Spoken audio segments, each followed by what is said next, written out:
I give you a history of America. America was founded in 1776 by muscle daddies and furries who also happened to be actual werewolves. Except for Thomas Jefferson and George Washington. They were just horny gay dudes who liked to fuck. But Jefferson and Washington were on a mission to found a nation and to establish the office of the POTUS. And this is how. The tightly muscled aristocrat Jefferson prepared the fat, furry John Adams by fingering his asshole with fresh churned butter, making sure that it was well lubricated for George Washington's large-veined cock to slide in and out of. But just as he was about to penetrate the pig-squealing John Adams, werewolf Alexander Hamilton attacked! But he was shot down with a dueling pistol by Vice President Aaron Burr, who was a were-eagle coyote, and definitely not a furry, and therefore on the side of good. Washington scooped up the werewolf blood, lubed up his massive cock with it, and finally entered the second president of the United States and shot his hot load inside the second president of the United States' gaping asshole, who gave birth to a shit baby named James Madison 9 months later. This is how every president since then has been created. Using genuine werewolf's blood as lube, except for Barack Obama, who is a Muslim and the Antichrist.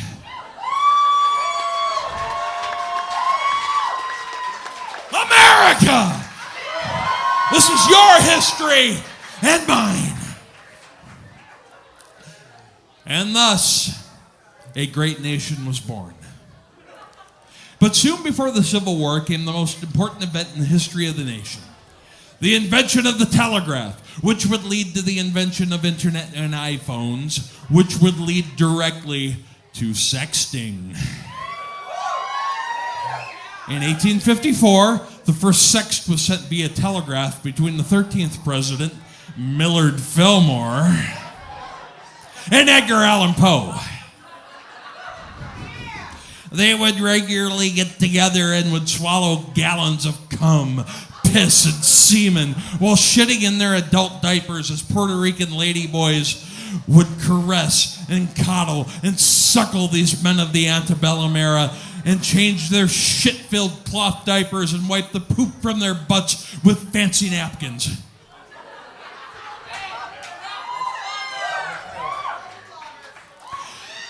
Finally, Poe would place his head on the chest of the 13th president, who would masturbate him, placing his tiny cock in the literary giant's own massive foreskin in a procedure called docking.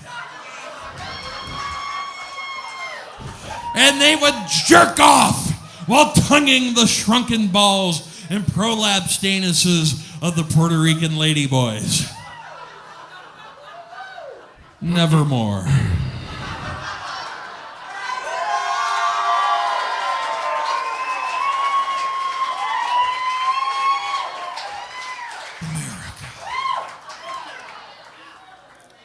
And in came the immigrants, all those unwashed stinky masses.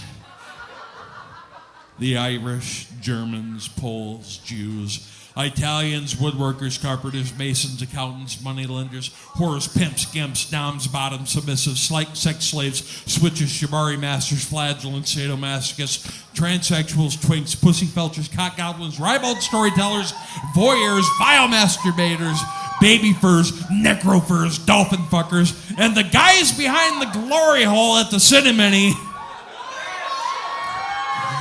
All of them came to hard scrabble their way in the land of freedom.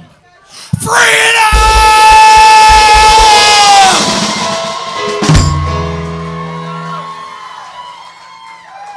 And to get as much big black cock as humanly possible. That's why the Civil War was fought. Thousands died in the field of battle, while southern plantation owners shoved huge black dildos in their own asses because all their slaves had run away.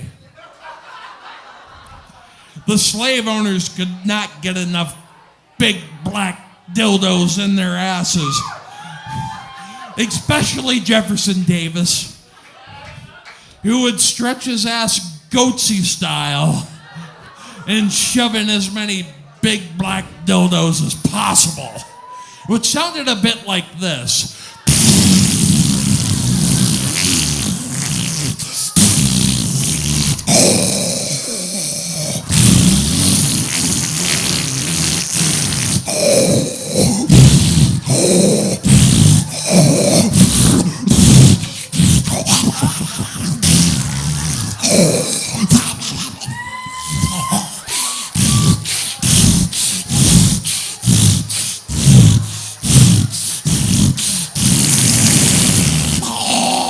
Oh, yeah.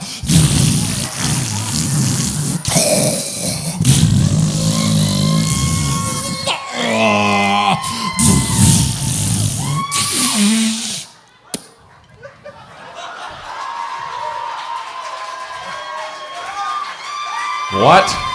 What?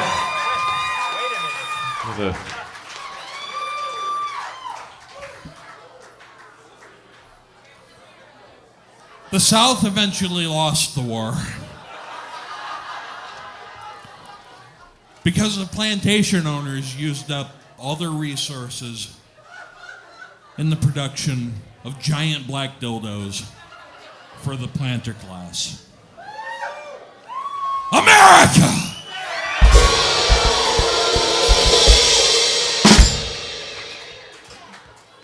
And then a bunch of boring shit happened. Like the Gilded Age, World War I, the Great Depression, blah, blah, blah. Oh shit, yeah, World War II happened.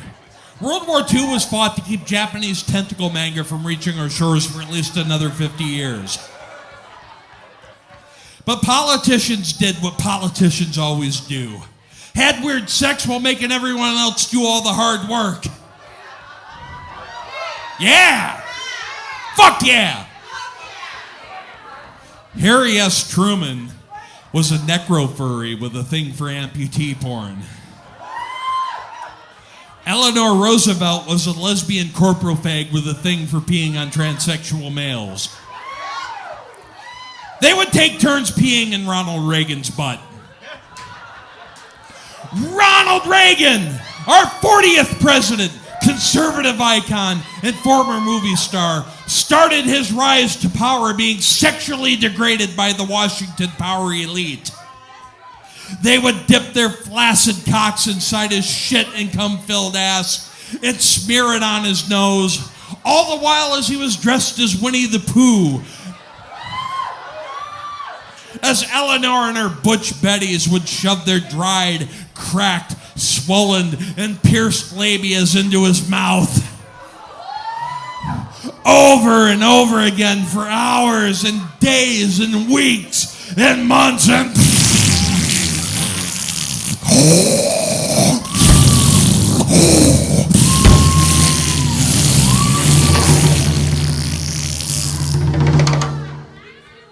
And he never complained. He never complained because he was an American and he did what he had to do for his country. He did it proudly. Now everyone get up on your feet. Everyone get up on your feet and celebrate America with me. Celebrate America.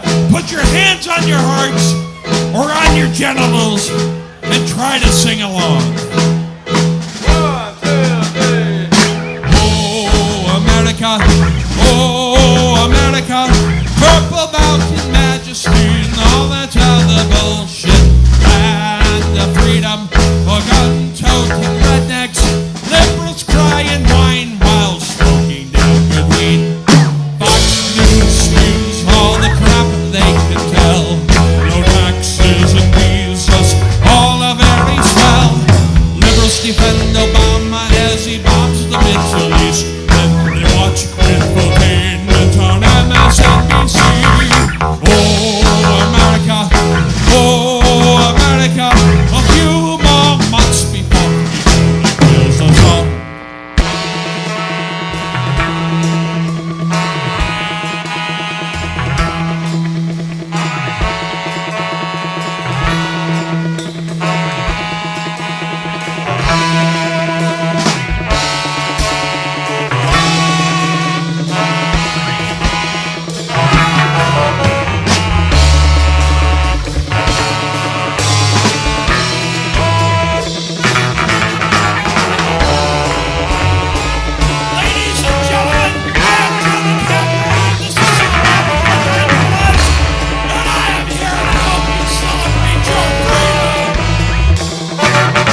Cabdriver. Joe, Joe, Joe, Joe, Joe, Joe, Joe, Joe, Joe, Cabdriver. Come on.